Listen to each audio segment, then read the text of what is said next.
Hello, my name is Thomas Garrett. This is the fifth in a series on writing the resume. We're going to talk today in this session about the information, hierarchy, and structure of your resume. This is extremely important. How you structure your resume. We are going to I suggest that you have only 4 sections in your resume. Now, why only 4? Because the person who's processing information needs a simple structure to hold that information in. It's very common for a person to write a resume and have a section called professional experience. They have another section called, I don't know, unprofessional experience, but they could have all these different experience sections. They might have a volunteer experience section, but there are many different experience sections.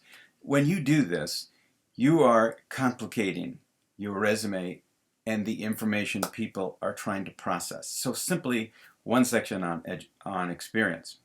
So we're going to make your structure simple. It's going to be objective, it's going to be skills, it's going to be experience, and it's going to be education. There are lots of things you're thinking about. Well, what about references? What about associations? What about all these different things? Awards. They don't belong on your resume because your resume is trying to pique interest.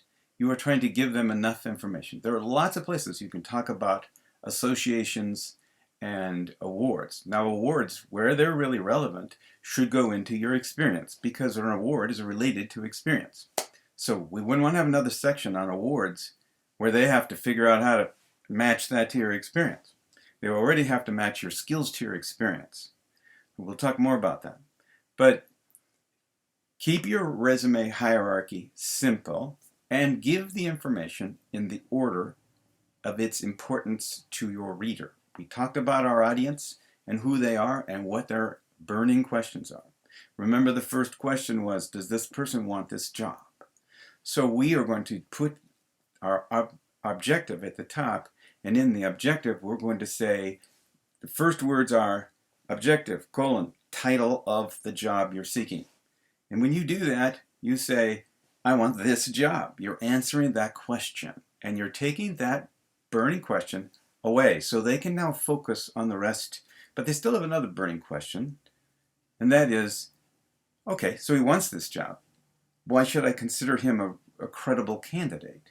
And you are going to make a very brief statement like, I want this job as head cook based on my 4 years experience in a 3-star restaurant working under Pierre whatever and my culinary cooking certificate from the XYZ Institute. Okay? That information is interesting to the employer. It's not a lot of detail. It's very brief, cuts to the chase, and says, I got experience, I got training. And they're going to say, okay, now we want to know more. Let's find out where you got that experience. Let's learn a little more about this person. We have piqued some interest. Our objective says the job and a brief statement of why you are a credible candidate. No subjective statements like you're hardworking or anything like that. Facts. Give them the facts. Okay. Next, after that is skills, because their next burning question is, okay, right, you are a cook and you have experience and you have some education, but can you make a flambeau or whatever you call those things? You know, there's a particular kind of food they want you to cook. And they don't really want anybody who can't do that. Have you done Creole? Have you cooked Creole food before? Because if your whole experience is simply short order cook for lunch and dinner, or breakfast and lunch, I'm sure you're great, but we need somebody who already knows how to make the Creole food that we specialize in. So that's a skills section. And in the skills section, you're going to give them the things that they said they wanted in their requirements on their job announcement. Job announcements are not always very useful, but there are some key words they're looking for. You're going to let them know you have those, and you're going to add others that you anticipate, knowing the job, that they're going to also appreciate. You're not going to try to throw in things that you're proud of, but they couldn't care less about. That's a mistake. You're also not going to flood them with 50 different skills that you have, even if you have 50 skills. It doesn't matter. Too many and they don't walk away with anything. It's like picking up a bunch of sticks of firewood. You take one too many, you'll drop the whole stack, and people reading your information are going to have the same problem. If you flood them with too much information, they will walk away with no information. So 16 skills, succinctly stated. We're not talking about a paragraph here on any skill. We're not even talking about a phrase. You can design websites. You know HTML. You're going to say HTML, CSS. You're going to say MySQL. You're going to say customer relationship database, CRM, or whatever. You're going to make these very succinct and specific skills that you're going to list in a matrix of 3 columns, making sure there's no more than 4 in each column. So you're structuring it so they can read it and see it, and you're going to make sure you're not going to go too many. 16 is actually probably a hair too many. I'd go 12 if I could, it depends. Then you're going to go for your experience.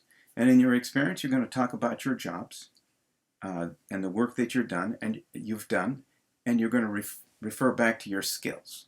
Now, we're going to talk in another lecture about how you express yourself. That's extremely important. Most resumes are very ineffective because these bullets that you put under your job are going to be full of things that maybe they're nothing more than a cut and paste from a job description, which is total waste. You must write something that's meaningful and that is interesting, because your job is to make them want to know more about you. So you're going to put some information under each job, and the last heading, as I said, was your education. Now maybe you have all kinds of education, but please don't put down in your education department any education that is irrelevant to the job you seek. And don't waste your readers' time with a long list of in-service courses that you took. That's not what we're talking about when we're talking about education. Don't tell them that you were on the dean's list. I'm proud of you for that. Your parents should be proud of you for that. But when you get into the work world, your awards in school are for your parents and for you. You can put them on your wall when you get a job. But your employer, your hiring person, you don't want to hear about that, because that's for kids. Sorry, that's what it is. At least your hiring person is simply not interested in that. So don't waste their time. Don't tell them you have a teacher's certificate if you're looking for a job as a manager, because the teaching certificate is irrelevant and even works against you, because they're going to say, why do I want to hire a manager who's a teacher? I could give you an argument why that would be a good idea, but they're not thinking that. So give them the information that they need and nothing extra. You're proud of many things, but don't bore them with it. Save that for home parties and stuff like that. Save that for your friends who have to like you and listen to you. Thank you.